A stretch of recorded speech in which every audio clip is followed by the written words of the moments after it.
तेजस्वी यादव तो हमारे आदरणीय नेता नीतीश कुमार के है ना दया से उप मुख्यमंत्री बने। बिहार में अभी कांस्टेबल की बहाली हो रही है, शिक्षक की बहाली हो रही है, फोर्थ ग्रेड स्टाफ की बहाली, कहीं भी नौवीं फेल योग्यता है क्या? तो हमारे आदरणीय नेता नीतीश कुमार की दया से ही वो उप मुख्यमंत्री बने। राजद के नेता गिरोह की तरह काम करते थे। तो ऐसी स्थिति में और इन दिनों आप देखिए, जब भी पेपर पढ़ेंगे तो आपको प्रतिदिन सरकार के द्वारा विकासात्मक कार्यक्रम के नए नए घोषणे और नए नए निर्णयों के बारे में जानकारी प्राप्त होगी। ये बेसिक ये पहले तो वो आतंक राज के रूप में स्थापित हुए। सेकंड उनका चला घोटाला, अपहरण, राइट, भ्रष्टाचार और अपराध। उसके बाद वो परिवारवाद, पारिवारिक सशक्तिकरण का काम लालू प्रसाद जी करने लगे।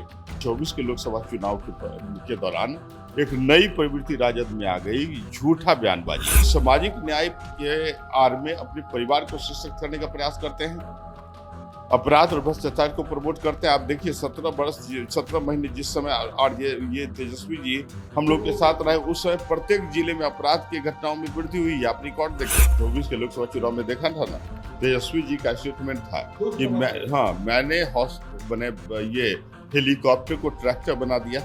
तो बिहार की जनता ने उनको व्हील चेयर पर बैठा के मात्र 4% मत दिया। 4 का मतलब है 4 कांधा देने वाला। अंतिम शव यात्रा निकल चुकी है, जिसका दाह संस्कार 2025 में होना तय है। नमस्कार, स्वागत है आप सभी का द बिहार टॉप में। मेरा नाम उदित तारन है। देखिए, जनता दल यूनाइटेड और राष्ट्रीय जनता दल के बीच इन दिनों जुबानी जंग जो है वो बहुत तेज है। इसकी शुरुआत नेता प्रतिपक्ष तेजस्वी यादव ने कर दी। जब उन्होंने इस बात का दावा कर दिया, उन्होंने यहां तक कह दिया कि हम वीडियो तक जारी कर देंगे, और वीडियो जारी कर भी दिया उन्होंने। हालांकि वीडियो सही है गलत है, तेजस्वी यादव का दावा है कि नीतीश कुमार ने लालू प्रसाद यादव का पैर पकड़ा, तब उन्हें महागठबंधन में जगह दी गई। और अब नीतीश कुमार चाहे कुछ भी कर ले, महागठबंधन में उनकी स्वीकार्यता नहीं होगी। अब इस पर जगदानंद सिंह, उनके पार्टी के प्रदेश अध्यक्ष, ने अलग ही वीडियो जारी किया। आज अशोक चौधरी ने जारी किया। हमारे साथ जदयू के प्रदेश प्रवक्ता परिमल कुमार जी हैं, इनसे हम चर्चा करेंगे इस मुद्दे पर। सर, बड़ा विवाद हो रहा है, तेजस्वी के दावे को किस तरह आप देख रहे हैं, आपकी पार्टी देख रही है? पैर पकड़ने तक की बात कही गई है। देखिए, मैं राष्ट्रीय जनता दल इन जनरल बात बतलाता हूं कि आदरणीय लालू प्रसाद यादव जी ने कर्पूरी ठाकुर और राम मनोहर लोहिया के सामाजिक न्याय के आड़ में परिवारवाद और आतंक राज्य की स्थापना उन्होंने की, जिसको जंगल राज के नाम से जानते हैं। हालांकि न्यायालय ने कहा कि जंगल राज है, वास्तव में बिहार के लोगों के लिए आतंक राज था। आप जानते ही हैं उन दिनों की स्थिति क्या थी, लॉ एंड ऑर्डर की समस्या थी, राइट, कोई विकास नहीं, मतलब बिहार के लोग त्राहिमाम कर रहे थे। तो ऐसी स्थिति में 2005 में बिहार की जनता ने, है ना, जनता के सामने एक प्रकाश, एक ऐसे व्यक्ति का आगमन हुआ, आप कह सकते हैं प्रभावी रूप से। पहले से ही तो सेवा को वो कर रहे थे कि जिन्होंने बिहार के दशा और दिशा को बदल कर रख दिया। आदरणीय नीतीश कुमार जब सत्ता में आए तो उन्होंने सबसे पहले सुशासन की स्थापना की, और it was based on zero tolerance in crime and corruption and communalism. और अभी भी आप देखिए कि लगातार 2005 के से बिहार की जनता का जनादेश हमारे आदरणीय नेता नीतीश कुमार के साथ है। और इसका प्रत्यक्ष आप कह रहे हैं जीरो टॉलरेंस, क्राइम की बात कर रहे हैं। सर, रोज एक चार्ट जारी करते हैं तेजस्वी यादव, गिनवाते हैं कि बिहार में कितना अपराध हुआ। देखिए, मैं आपको बता दूं कि जब जंगल राज के दौरान के पेपर का यदि आपको हो संकलन, तो आप देखिए कि डेली यह निकलता था कि इतने लोगों की हत्या कर दी गई, इनकी अपहरण हुई, फिरौती की मांग की जा रही है, महिलाओं के साथ बलात्कार किया जा रहा है, पुलिस प्रशासन न्यूट्रल हो चुका है, लाचार हो चुका है, बेबस हो चुका है, और बेसिकली राजद के नेता गिरोह की तरह काम करते थे। तो ऐसी स्थिति में और इन दिनों आप देखिए, जब भी पेपर पढ़ेंगे तो आपको प्रतिदिन सरकार के द्वारा विकासात्मक कार्यक्रम के नए नए घोषणे और नए नए निर्णयों के बारे में जानकारी प्राप्त होगी। ये बेसिक ये है। जहां तक क्राइम का प्रश्न है, still our leader stand by zero tolerance against crime, corruption and communalism. कोई भी स्टेट कभी भी एकदम जीरो माने फ्री, आप क्राइम फ्री नहीं होता है, लेकिन सरकार की मंशा क्या है ये समझिए। पहले आपको मैं उदाहरण दे दूं चंपा विश्वास कांड का। चंपा विश्वास कांड में क्या होता, आईएएस की पत्नी थी और उनके साथ राजद के लीडर्स बलात्कार कर रहे थे, और जब वो थाने में एफआईआर दर्ज करवाने जा रही थी तो थाने वाले उनको एफआईआर नहीं लिखते थे, राइट।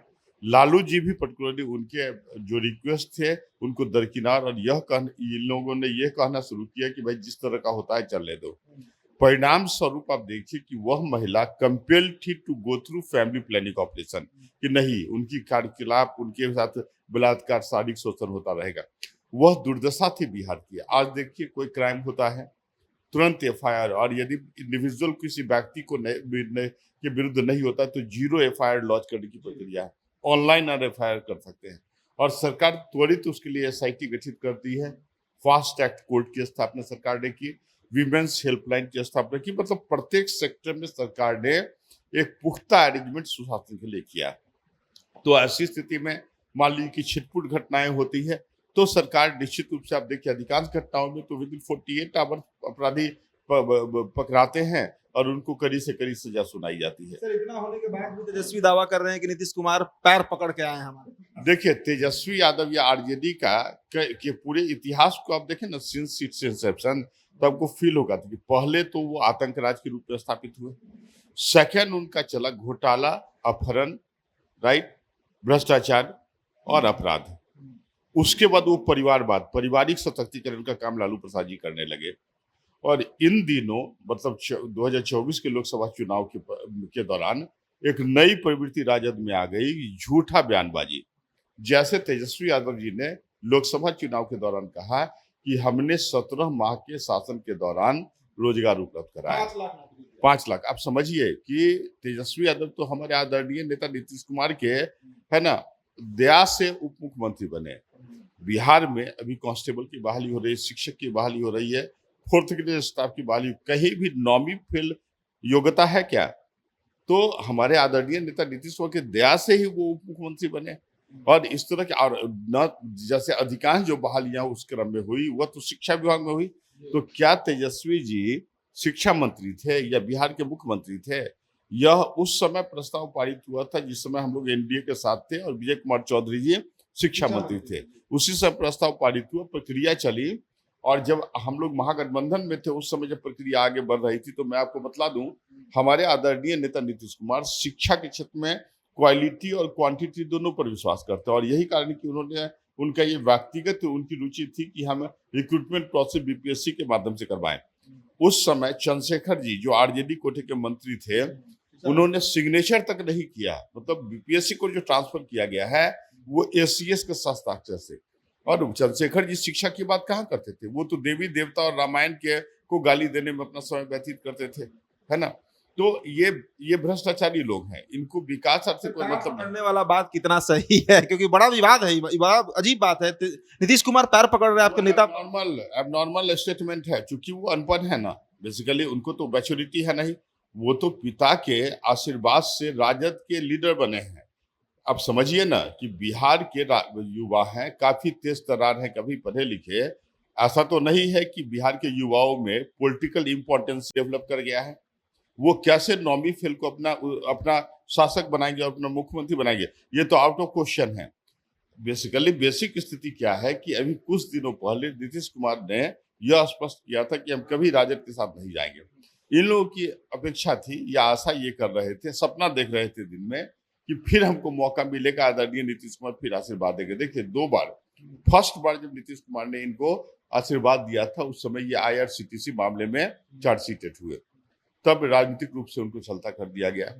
दूसरे बार आप देखिए लैंड फॉर जॉब के मामले में ये इन पर चार्जशीट हुआ। तो देखिए हमारे आदरणीय नेता नीतीश कुमार, हम जनता दल यूनाइटेड के समर्पित कार्यकर्ता हैं। मैं भी कोई अपराध करूंगा तो हमारे आदरणीय नेता नीतीश कुमार टॉयलेट भी नहीं करेंगे, नाम से मिलना पसंद करेंगे। तो इनकी तो यही छवि, और इसी छवि के कारण उन्हें बिहार की जनता का जनादेश प्राप्त होता रहा और आगे भी होता रहेगा।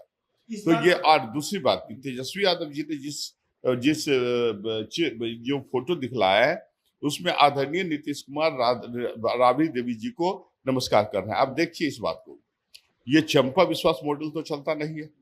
सुशासन की सरकार है और महिला सशक्तिकरण बिहार सरकार की प्रायोरिटी रही है। महिला सशक्तिकरण के लिए जो प्रयास आदरणीय नीतीश कुमार ने किया उसकी सराहना तो यूएनओ और अफ्रीकन यूनियन जैसे राष्ट्र कर रहे हैं।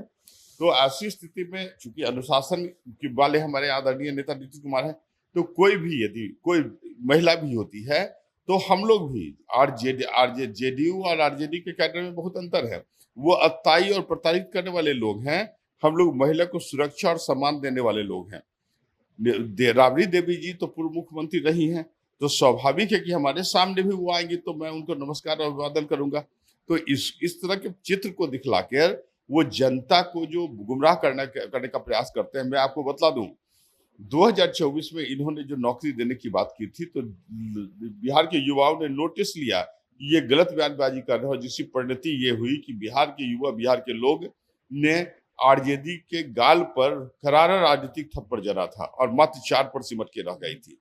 तो ये सामाजिक न्याय के आड़ में अपने परिवार को सशक्त करने का प्रयास करते हैं, अपराध और भ्रष्टाचार को प्रमोट करते हैं। आप देखिए 17 महीने जिस समय और ये तेजस्वी जी हम लोग के साथ रहे, उस समय प्रत्येक जिले में अपराध की घटनाओं में वृद्धि हुई है। आप रिकॉर्ड देखें, तो इनकी छवि यही है, ये झूठ गलत बयानबाजी करते हैं। और आप समझिए ना कि तेजस्वी जी और आदरणीय नीतीश कुमार में कोई तुलना है क्या? कोई तुलना है? कभी नहीं, राइट? आप पत्रकार हैं, आप भी स्वीकार करते हैं कि सुशासन का ये दौर है। तो ऐसी स्थिति में जो जितने भी गलत बयानबाजी करें, कितने भी इनमें छटपटाहट हो, बिहार की जनता इनको आशीर्वाद देने वाली नहीं है। ऐसे भी बिहार की जनता इनको 5 बार नकार चुकी थी। ये तो हाशिए पर चले गए थे, 22 सीट इनका था। आदरणीय नीतीश कुमार चूंकि समाजवादी है और लोकतंत्र में उनकी आस्था है, तो उन्होंने आशीर्वाद दिया, जिसके कारण फिर राजद पनपी। लेकिन ये फिर पर्टिकुलरली बयानबाजी कर रहे हैं और इसका आप समझिए जितने बार ये बोलते हैं गलत, है ना, उसका बैक फायरिंग होता है और राजद धीरे धीरे खत्म होने के कगार पर है और 2025 में ये पूर्ण रूप से खत्म हो जाएगी। यही अंतिम सवाल यही है सर, अभी यात्रा पर है तेजस्वी यादव, यात्रा कितना प्रभावित करेगी जनता को, कितना वोट में कन्वर्ट होगा? क्योंकि कह रहे हैं कि पूरे बिहार के 40 जिला घूमेंगे। मैं आपको बतला दूं, 2024 के लोकसभा चुनाव में देखा था ना, तेजस्वी जी का स्टेटमेंट था कि मैंने ये हेलीकॉप्टर को ट्रैक्टर बना दिया। तो बिहार की जनता ने उनको व्हील चेयर पर बैठा के मात्र 4 पर सिमट दिया। 4 का मतलब है 4 कांधा देने वाला। अंतिम शव यात्रा निकल चुकी है, जिसका दाह संस्कार 2025 में होना तय है। इनका कोई राजनीतिक भविष्य नहीं है। इनके पिता ने जो चारा घोटाला, लैंड फॉर जॉब, IRCTC के द्वारा जो पैसा इकट्ठा किया, आराम करे घर में, विदेश की यात्रा करे, दिल्ली की यात्रा करे, जाते हैं ना बार बार कलकत्ता, विदेश इत्यादि, राइट, है ना, हेलीकॉप्टर और चार्टर्ड प्लेन पर बैठ के वो अपना बर्थडे मनाते हैं। ये लोग सामाजिक न्याय के तो कट्टर विरोधी हैं। ये कर्पूरी ठाकुर को अपमानित और प्रताड़ित करने वाले और बदनाम करने वाले लोग हैं। ये बोलते हैं कि उनकी परंपरा को ये आगे बढ़ाना है। आपको पता ही होगा कि कर्पूरी ठाकुर जिस समय राजनीति में थे, एक्टिव पॉलिटिक्स में थे, कुछ जनता पार्टी के कुछ लोगों ने कहा कि भाई उनके पुत्र को भी राजनीति में आना चाहिए। तो कर्पूरी ठाकुर जी ने कहा कि नहीं, तो मैं रिजाइन कर देता हूं, उन्हीं को आप पार्टी में शामिल करवा लें। तो यह राजनीतिक सुचिता होती है। और इसी तरह हमारे आदरणीय नेता नीतीश कुमार ने कर्पूरी ठाकुर की परंपरा को आगे बढ़ाया है। उनके कोई पुत्र इत्यादि राजनीति में है क्या? दूर दूर तक नजर नहीं आता है, राइट। तो निश्चित रूप से बिहार में आदरणीय नीतीश कुमार जैसा सशक्त चेहरा आज ही नहीं, अगले 20 साल तक नहीं होगा। आप समझिए, राइट। ये ख्याली पकाव पर ला रहे हैं, छटपटा रहे हैं, गलत बयानी कर रहे हैं और गलत बयानी से बैक फायरिंग होगा और राजद पूर्ण रूप से टूट से समाप्त हो जाएगी। चलिए, तो ये विवाद कब थमेगा ये तो नहीं पता, लेकिन बड़े अच्छे तरीके से परिमल कुमार ने स्पष्ट किया कि नीतीश कुमार की नीति क्या है और किसने किसका पैर पकड़ा था, कब पकड़ा था, कैसे पकड़ा था। ये सारी बातें भी बुनियाद हैं। तेजस्वी यादव झूठ बोल रहे हैं, ये बात स्पष्ट तौर से इनकी पार्टी, तमाम नेता, चाहे नीरज कुमार हो, अशोक चौधरी हो, सभी लोग इस बात की पुष्टि कर रहे हैं। फिलहाल इस चर्चा में इतना ही, हम फिर जुड़ेंगे। इनके साथ बहुत बहुत शुक्रिया।